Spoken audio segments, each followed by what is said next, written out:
Kipindi cha msimu wa mvua hakipaswi kuwa cha maumivu, bali baraka. Kila mwaka, baraka hizi hubadilika kwa chanzo cha changamoto ambazo kwa asilimia kubwa ni kutokana na shughuli za kibinadamu zinazopelekea mafuriko na milipuko ya magonjwa.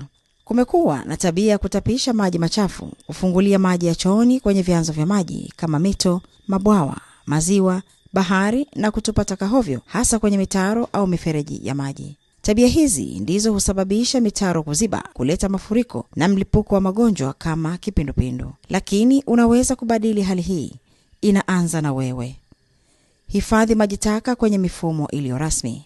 Tenganisha taka kutoka kwenye chanzo. Usizibe mitaro. Isafishe mara kwa mara. Epuka kuishi mabondeni. Linda maisha yako na ya familia yako.